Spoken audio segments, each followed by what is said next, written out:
It's 7:30 in the morning on September 11th, 2023, and I just moved the cows to the last sections, or last cells of this section. And the sun just came up about 30 minutes ago. So, so this section, I took longer to get to it. The evenings that I wanted to get out here and set up wire to move to this section, I really couldn't. It was too hot. I wasn't feeling well at all. So ended up giving like one less day in this section than I normally would have given. Now, on the other hand, I gave them one extra day in this section. So, but the grass over here in this section looks pretty decent after they've left. So I don't think I did anything wrong there by giving them extra time in that section. There's plenty of grass, especially near the pond. So, but yeah, this section, this part of the section looks okay, but once I start moving east and south, it starts to really dry up. It doesn't look good at all.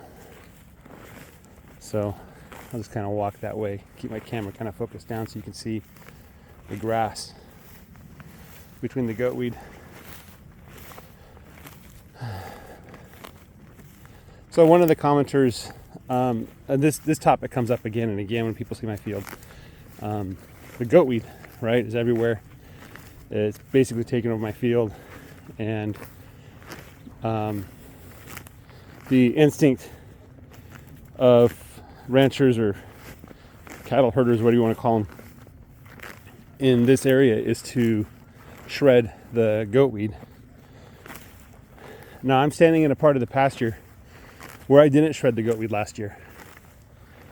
So what I can tell is I don't think it made a big difference either way, shredding or not shredding.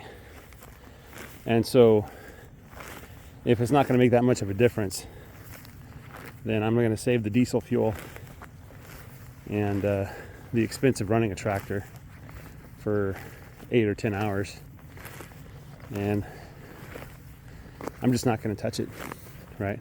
This is what the goat weed looks like if I don't shred it. Okay, the other thing too is I noticed that the goat weed doesn't seem to hinder the growth of the grass, right?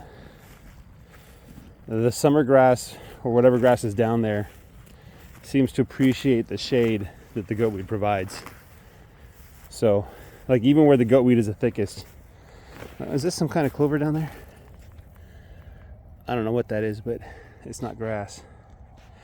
But the cover and the shade that the goat weed provides, well, I can't say that for every area. Like here, there's not much green grass. I don't think I have a lot of summer grass in this area. Oh, here we go, green grass. Yeah. You can see here. It's just, I don't think the goat weed made a big difference either way. And I think it might have actually helped. So it might have helped keep the moisture where the grass wants it. So one thing I'm told about the native grasses is that they create very thick cover for small critters to run around and get protection from predators, especially hawks and the sort that like to come from above and snatch them up. So maybe the goat weed is helping the rabbits multiply or something. I don't know. But the only thing I know is that shredding the goat weed didn't do much for me last year and this year. Anyway, yeah, that's basically the story of goat weed in my pasture.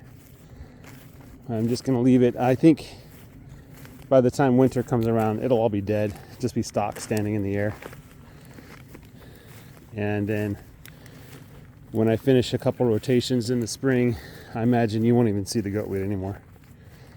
I'm told that if there's plenty of grass to cover the ground, the goat weed can't even sprout.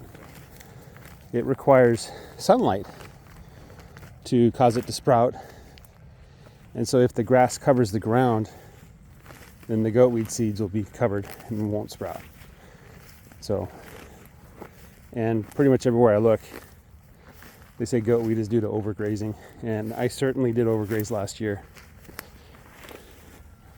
So this is an indication of how much I overgrazed, right? Ooh, thorn bush. What are these called?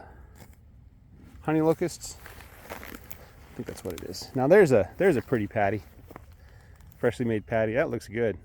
That looks like what patties are supposed to look like. So, yeah. This is some of that grass that I call panic liver seed. It was all over my pasture last year. I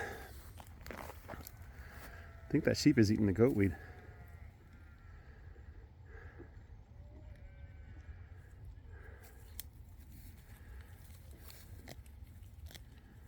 I think I saw that sheep eat the goatweed.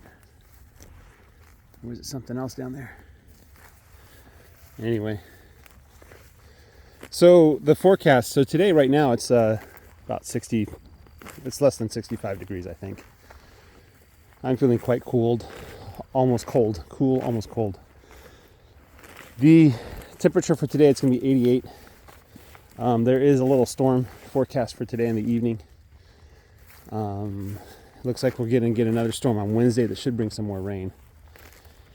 And for the forecast out for a month, it looks like we should be getting about half an inch of rain every week, which I think is ideal. And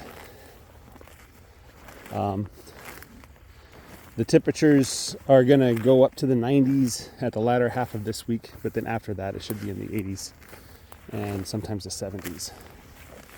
So I think we can declare the Texas summer over, and now the normal summer is beginning. What most people consider summer, in at least where I came from in the Pacific Northwest. You know, if you get temperatures in the 70s and 80s, that's the peak of summer for you. So how long that'll last? Well, through October, and then I think once November hits, it'll start dropping in temperature.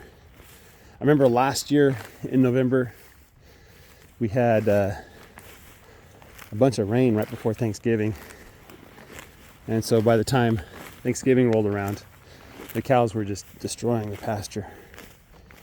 I was giving them a lot less area too, but the parts where they were at around Thanksgiving, you could see, because the grass was short, you can see that it was just mud that had been kicked up by the cows. At that time I was grazing, I think, on a 60-day rotation. So they're getting about a third of what I'm giving them nowadays. About an acre a day, so half an acre rotation. So, but this year, starting in spring, well, halfway through spring, I started doing a 21-day rotation. The idea being that if I could hit the ground more lightly but more often, that it would encourage even more grass growth and give even better weed control.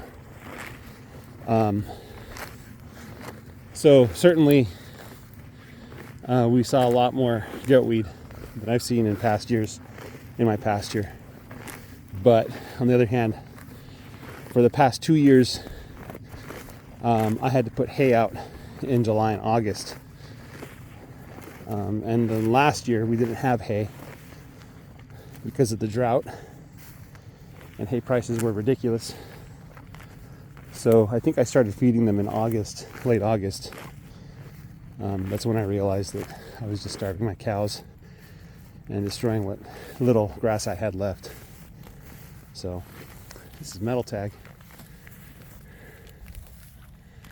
She's looking pretty. Anyway, so that's kind of the story of this pasture so far. Hopefully next year we'll get tons and tons of grass and less goatweed. Or, you know, maybe it'll look the same, goatweed and grass. But as I said before many times, if you got rid of the goatweed and left the grass, I would consider myself very blessed. So I don't think the goatweed's hurting anything.